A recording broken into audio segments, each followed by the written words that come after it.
안녕하세요. 해외 선물 시장에서 많은 투자자들이 높은 변동성을 활용하기 위해 관심을 가지는 종목 중 하나가 바로 항생선물입니다. 홍콩 증시를 대표하는 항생지수를 기반으로 거래되는 항생선물은 하루에도 수백 포인트씩 움직이는 경우가 많기 때문에 짧은 시간 안에 큰 수익을 기대할 수 있는 반면 반대로 큰 손실이 발생할 가능성도 높은 상품입니다. 실제로 항생선물 시장에서 오랫동안 살아남는 투자자들을 살펴보면 공통적으로 강조하는 것이 있는데 바로 손절 라인 설정입니다.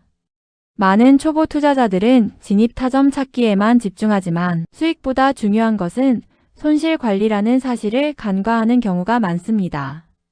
오늘은 항생선물 거래 시 손절 라인을 어떻게 설정해야 하는지, 그리고 실전 투자자들이 활용하는 손절 관리 노하우에 대해 자세히 알아보겠습니다. 먼저 손절 라인이 왜 중요한지 이해할 필요가 있습니다. 항생선물은 나스닥이나 S&P 500 선물보다도 순간적인 변동성이 큰 편에 속합니다. 특히 홍콩 증시 개장 직후와 중국 경제지표 발표 시간, 미국 주요 경제지표 발표 시간에는 예상보다 훨씬 큰 변동이 발생할 수 있습니다. 만약 손절 기준 없이 거래한다면 단 몇 분 만에 계좌에 큰 타격을 받을 수 있습니다. 실제로 많은 투자자들이 손실을 인정하지 못하고 버티다가 손실이 더욱 커지는 경험을 하게 됩니다.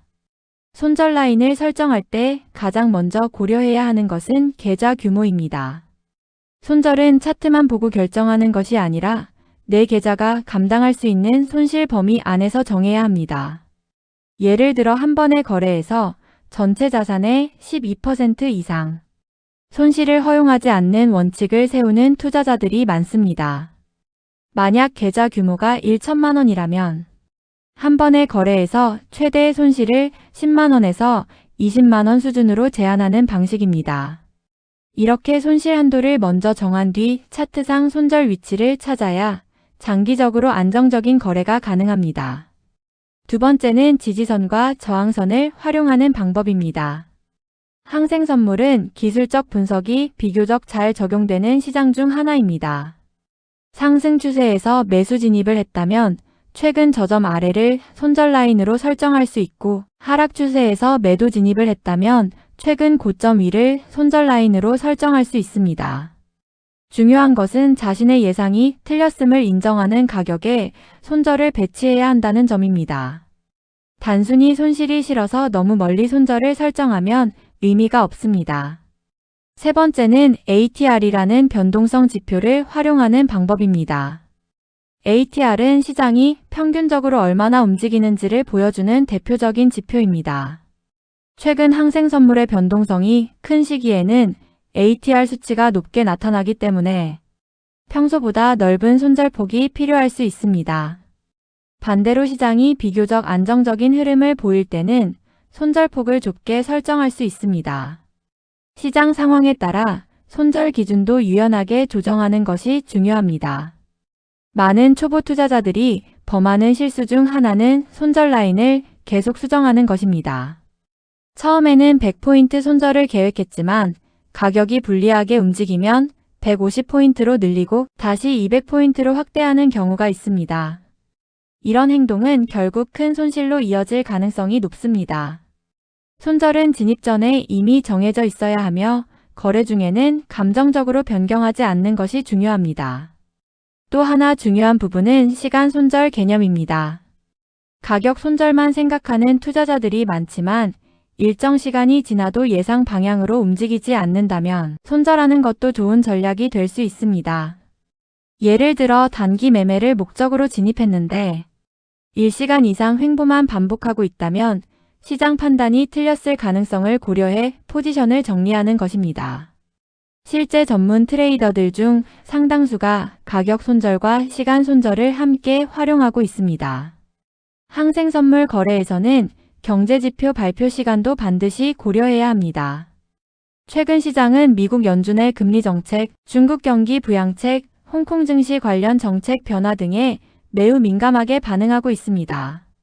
중요한 경제지표 발표 직전에는 예상치 못한 급등락이 발생할 수 있기 때문에 평소보다 손절폭을 넓게 잡거나 아예 거래를 쉬는 선택도 필요합니다. 손절 라인은 차트만 보는 것이 아니라 시장 환경 전체를 고려해서 설정해야 합니다.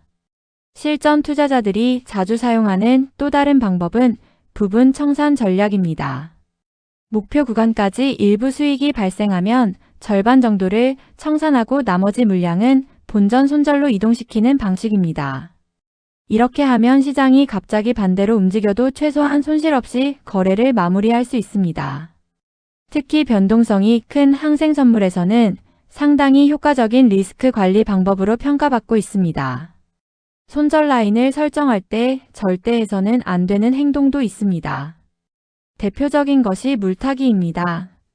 손절해야 할 구간에서 추가 진입을 통해 평균 단가를 낮추는 방식은 단기적으로 성공할 수도 있지만 결국 큰 손실을 만드는 원인이 되는 경우가 많습니다.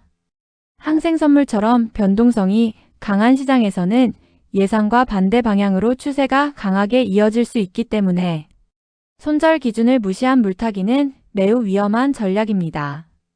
또한 손절은 실패가 아니라 비용이라는 인식을 가져야 합니다. 많은 투자자들이 손절 자체를 부정적으로 생각하지만 시장에서 꾸준히 살아남기 위해서는 반드시 필요한 과정입니다. 프로 트레이더들도 손절을 합니다. 차이점은 손실을 작게 관리하고 수익을 크게 가져가는 원칙을 철저하게 지킨다는 점입니다. 한 번의 큰 손실은 여러 번의 수익을 모두 무너뜨릴 수 있기 때문에 손절은 선택이 아니라 필수라고 볼 수 있습니다. 결론적으로 항생선물 거래에서 손절 라인 설정은 단순한 보조수단이 아니라 수익률을 결정하는 핵심 요소입니다. 계좌 규모에 맞는 손실 한도를 먼저 정하고 지지선과 저항선, 그리고 변동성 지표를 활용해 객관적인 손절 기준을 설정해야 합니다. 또한 진입 전에 정한 손절 원칙을 감정적으로 변경하지 않고 철저히 지키는 습관이 중요합니다. 항생선물은 높은 수익 기회를 제공하는 매력적인 시장이지만 동시에 높은 위험도 존재합니다. 결국 장기적으로 살아남는 투자자는 좋은 진입점을 찾는 사람이 아니라 손실을 효과적으로 관리하는 사람이라는 점을 기억하시기 바랍니다. 손절 라인을 명확하게 설정하고 꾸준히 실천하는 것이 안정적인 항생선물 거래의 첫걸음이 될 것입니다.